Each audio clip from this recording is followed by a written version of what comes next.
ਤੁਹਾਡਾ ਨਾਂ ਕੀ ਹੈ? ਬੋਲੋ ਸੇ ਪਿਤਾ ਜੀ ਦਾ ਨਾਂ ਕੀ ਹੈ? ਅਲੋਕ ਸੇ ਪਿੰਡ ਕਿਹੜਾ ਸੀ ਤੁਹਾਡਾ ਪਿਛਾ? ਇੰਦਾ ਤਹਿਸੀਲ ਕਿਹੜੀ ਸੀ? ਸ਼ੇਖਪੁਰਾ। ਤੁਹਾਡੀ ਉਦੋਂ ਉਮਰ ਕੀ ਸੀ? ਉਮਰ ਮੇਰੀ 14 ਸਾਲ ਦੀ ਸੀ। ਅਨੋਖਰ ਤੋਂ ਆਇਆ। ਸਾਡੇ ਦਾਦੇ ਨੂੰ ਸੌਣ ਸਿੰਘ ਨੂੰ ਮਰਬਾ ਮਿਲਿਆ ਸੀ। ਸੌਣ ਸਿੰਘ ਨੂੰ ਸੌਣ ਸਿੰਘ ਦੇ 7 ਭਰਾ ਸਨ। ਸਾਡੀ ਮੰਡੀ ਚੂੜਕਾਣਾ ਮੰਡੀ ਫਸਲ ਜਾਂਦਾ ਚਲਾ ਸਾਡੀ ਦੱਖਣ ਪਾਸੇ ਚੇਂਦੇ ਤੋਂ ਉਹ ਸਾਡੀ 12 ਕਿਲੇ ਭਰੀ ਸੀ। ਛੱਪੜ ਸੀ ਸਾਡਾ ਵਾਰੇ ਤੇ ਵਾਰਾ ਸਾਡਾ ਸੀ ਮਰਬੇ ਦੇ ਵਿੱਚ। ਛੱਪੜ ਪਿੰਡ ਵੀ ਸੀ। ਇੱਕੋ ਛੱਪੜ ਸਾਡੇ ਬੂਹੇ ਅੱਗੇ ਸੀ। ਅਸੀਂ ਸਾਡੇ ਤਰਾਏ ਹੱਥ ਸਨ ਯਾਤਰੀ ਦੇ ਨੌਕ ਸਿੰਘ ਦੇ ਦਲੀਪ ਸਿੰਘ ਦਾ ਤੇ ਕਿਸ਼ਨ ਸਿੰਘ ਦਾ। ਨੇੜੇ ਕਿਹੜਾ ਸਕੂਲ ਸੀ ਤੁਹਾਨੂੰ ਜਿੱਥੇ ਪੜਨ ਜਾਂਦੇ ਸਾਡਾ ਸੀ? ਨੇੜੇ ਸਕੂਲ ਸੀ ਬਾਹਰ। ਉੱਥੇ ਸਾਡੇ ਬੱਚੇ ਜਾਂਦੇ ਸਨ।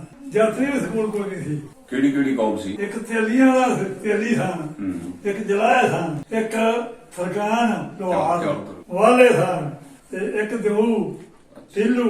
ਤੁਹਾਨੂੰ ਕੋਈ ਬੇਲੀ ਆਪਣਾ ਯਾਦ ਹੈ ਬਚਪਨ ਦਾ? ਨਾ ਸਾਡਾ ਤਾਂ ਮਾਈ ਸੀ ਜਾਂ ਸਾਡੇ ਮੁਸੱਲੀ ਸਨ ਡੇਰੇ ਤੇ ਰਾਜੂ ਤਾਜੂ ਮਮੂਰੀ ਉਹ ਸਾਡੇ ਬਾਰੇ ਦੇ ਸਾਡੇ ਜੰਮਣ ਤੋਂ ਪਹਿਲਾਂ ਦੇ ਸਾਡੇ ਕੋਲ ਬਾਰੇ ਦੇ ਸਨ। ਮਾਰ ਡੰਗਰ ਸਾਂ ਦੇ ਸਾਥੀ ਸਾਂਝੀ ਲੱਗਦੇ ਨਾ ਮਰਮੂਰ ਗਏ ਮੇਰਾ ਹੁਣ ਜੀ ਕਿ ਸੱਤ ਵੱਡੇ ਸਾਡਾ ਪਿਓ ਜਾਣੀ ਸਾਨੂੰ ਮੇਲਾ ਕੌਡੀ ਦਾ ਬਾਬੇ ਆਲਾ ਸਿੰਘ ਡੇਰੇ ਦੇ ਨੰਬਰਾਂ ਡੇਰੇ ਦੇ ਨਾਲ ਆਏ ਸੀ।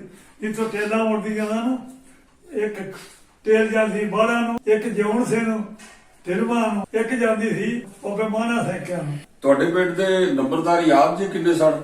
2 ਉਦਮ ਸਿੰਘ ਪਾਲਾ ਸਿੰਘ ਉਦਮ ਸਿੰਘ ਫੇਰੋਕਾ ਸੀ। ਤੁਹਾਡਾ ਦਾਦਾ ਸੀ ਨੰਬਰ। ਜਦੋਂ ਤੁਸੀਂ ਪਾਕਿਸਤਾਨ ਤੋਂ ਨਿਕਲੇ ਹੋ ਅਸੀਂ ਨਿਕਲੇ ਸਨ 10-11 ਵਜੇ। ਕੋਈ ਨੁਕਸਾਨ ਤੁਹਾਡਾ? ਨਾ ਸਾਡੇ 2 ਪਿੰਡ ਸਨ ਆਪਣਾ ਯਾਤਰੀ ਦੇ ਪਿੰਡਾਂ। ਸਾਨੂੰ ਨਹੀਂ ਕਿਸੇ ਆਵਾਜ਼ ਨਹੀਂ ਮਾਰੀ। ਆਪਣੀ ਖੁਸ਼ੀ ਨਾਲ ਨਿਕਲੇ ਆ। ਸੱਚੇ ਸੌਦੇ ਕੈਂਪ ਲੱਗਾ ਸੀ ਜਿਹੜਾ ਸੂਬਾ ਸੀ ਨਾ ਸੱਚੇ ਸੌਦੇ ਉਸ ਦੱਖਣ ਪਾਸੇ ਉਹ ਸਾਡਾ ਕੈਂਪ ਸੀ। ਉੱਥੋਂ ਆ ਕੇ ਫਿਰ ਹੁਣ ਤੁਸੀਂ ਕਿਹੜੇ ਪਿੰਡ ਵਸੇ ਹੋ? ਉੱਥੋਂ ਆਣ ਕੇ ਅਸੀਂ ਵਸੇ ਸਾਨੂੰ ਉੱਥੇ ਐਲਾਨ ਹੋ ਗਿਆ ਸੀ ਅੰਮ੍ਰਿਤਸਰ ਹੀ ਵੀ ਜਿਹੜਾ ਨਾ ਜ਼ਿਲ੍ਹਾ ਸ਼ੇਖੂਪੁਰਾ ਉਹਨਾਂ ਨੂੰ ਅਲਾਟਮੈਂਟ ਕਰਨਾ ਹੈ। ਹੁਣ ਤੁਹਾਡੇ ਪਿੰਡ ਦਾ ਨਾਂ ਕੀ ਹੈ? ਇਹ ਲੱਗਦਾ ਜਿੱਥੇ ਰਹਿੰਦੇ ਹੋ। ਇਹਦਾ ਨਸਕ ਸਾਬ ਮੁਕੇ ਨੇ ਜਾਂ ਉਹ ਜਿਹੜਾ ਸ਼ਰੀਫ ਹੈ ਗੁੱਜਰ ਉਹ ਹੀ ਸਾਡੇ ਪਿੰਡ ਵੀ ਰਹਿੰਦਾ ਸੀ। ਸਾਡੇ ਵੱਡਿਆਂ ਨੂੰ ਉਹ ਜਾਣਦਾ ਸੀ। ਢਿੱਲੂ ਵੀ ਜਿਹੜੇ ਸਨ ਢਿੱਲੂ ਮੁਸਲਮਾਨ ਸਨ ਚੀਮੇ ਉਹ ਵੀ ਸਾਡੇ ਨਿਉਂਦਰਾ ਬਾਜੀ ਸੀ ਉਹਨਾਂ ਨਾਲ ਵੀ। ਇਹ ਸਨ ਸੰਪੂਰਨ ਸਿੰਘ ਪਿੰਡ ਰੱਤਕ ਤੋਂ। ਮੈਂ ਦਲਵੀਰ ਬੋਲਣਾ। ਮੇਰੇ ਬਜ਼ੁਰਗ ਨੇ ਇਹ ਉਦੋਂ 14 ਸਾਲ ਦੇ ਹਨ। ਸਾਰੀ ਹਿਸਟਰੀ ਦੱਸ ਰਹੇ ਨੇ ਵੀ ਜੋ ਕੁਝ ਉੱਤੇ ਮਤਲਬ ਜਿਵੇਂ ਸਾਡੀ ਰਹਿਣੀ ਸਹਿਣੀ ਜੋ ਗੱਲਾਂ ਤੁਸੀਂ ਸਾਰੀਆਂ ਸੁਣੀਆਂ ਨੇ। ਤੇ ਸਾਹਮਣੇ ਆਪਣੇ ਨੇ ਅਜੀਤ ਸਿੰਘ ਝਿੰਡਾ ਜੀ, ਇਹ ਝਿੰਡਾ ਤੋਂ ਨੇ। ਤੇ ਇੱਧਰ ਨੇ ਆਪਣਾ ਦਲੇਰ ਸਿੰਘ ਜੀ ਪਿੰਡ ਰੱਤਕ ਤੋਂ। ਹਾਂਜੀ ਦਲੇਰ ਸਿੰਘ ਜੀ, ਤੁਸੀਂ ਉਦੋਂ ਕਿੰਨੀ ਸਾਲ ਦੇ ਸੋ ਜਦੋਂ ਆਪਣਾ ਪਾਕਿਸਤਾਨ ਦੇ ਵਿੱਚ ਸੋ? ਮੈਂ ਉਦੋਂ 12 ਸਾਲ ਦਾ ਸਾਂ। ਜ਼ਮੀਨਾਂ ਤੁਹਾਡੀਆਂ ਕਿਹੜੀ ਸਾਈਡ ਸਨ ਯਾਦ ਹੈ ਤੁਹਾਨੂੰ? ਸਾਡੀਆਂ ਜ਼ਮੀਨਾਂ ਝਿੰਡੇ ਸਾਈਡ ਤੇ ਨਹਿਰੂ ਪਾਰ ਨਹਿਰ ਸੀ। ਸਾਡੇ ਯਾਤਰੀ ਨੂੰ 2 ਨਹਿਰਾਂ ਸੀ, ਇੱਕ ਲਾਂਘੀ ਲਾਮੀ ਇੱਕ ਚੜ੍ਹਦੀ ਲਾਮੀ। ਅੱਛਾ ਜੀ। 9 ਮੋਗੇ ਸਨ। 9 ਮੋਗੇ ਸਨ। ਸਕੂਲ ਹੈ ਸੀ ਸਾਡੇ ਪਿੰਡ ਪਿੰਡੋਂ ਲਾਂਘੀ ਲਾਮੀ ਛੱਪੜ ਦੇ ਉੱਕਾ ਨਾਲ ਦਰਿਆ ਮੈਨੂੰ ਵਾਵਾ ਜਾਣ ਨੇ ਖਰਾਸ ਲੱਗੇ ਸਨ।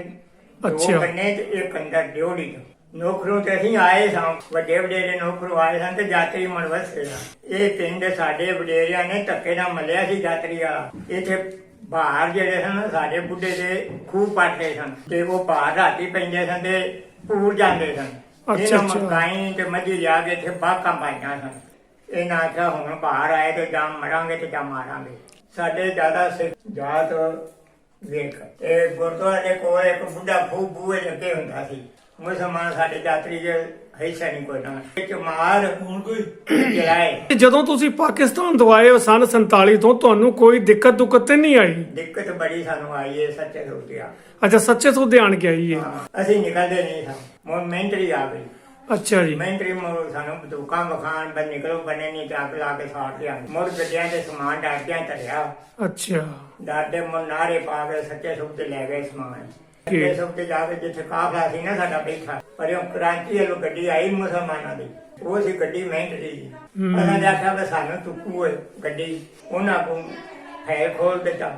ਬੜੀ ਦੁਨੀਆ ਮਿਲੀ ਸਾਡੀ ਮਨਾਰ ਦੇ ਵਿੱਚ ਲਾਸ਼ਾਂ ਸੱਟੀਆਂ। ਨਾਰ ਬੰਦ ਹੋ ਗਈ ਸੱਚੇ ਸੌਦੇ ਆਈ। ਬੜੀ ਦਿੱਕਤ ਆਈ ਸਾਨੂੰ ਉੱਥੇ। ਚੂੜੇ ਚਮਾਰ ਲੈ ਕੇ ਦੀਆਂ ਤੇ ਕਾਟੀਆਂ ਹਨ ਮਾਈਆਂ ਬੰਨ ਕੇ ਚੂੜਿਆਂ ਦੇ ਅੰਦਰੋਂ ਹੋਰ ਲਿਆਓ ਕੱਢ ਕੇ ਫਲਾਣਾ ਲਿਆਓ ਤੇ ਉਹ ਲੈ ਕੇ ਆਪਣਾ ਨਿਕਲ ਜਾਂਦੇ ਸੰਕਾਰ ਨੂੰ।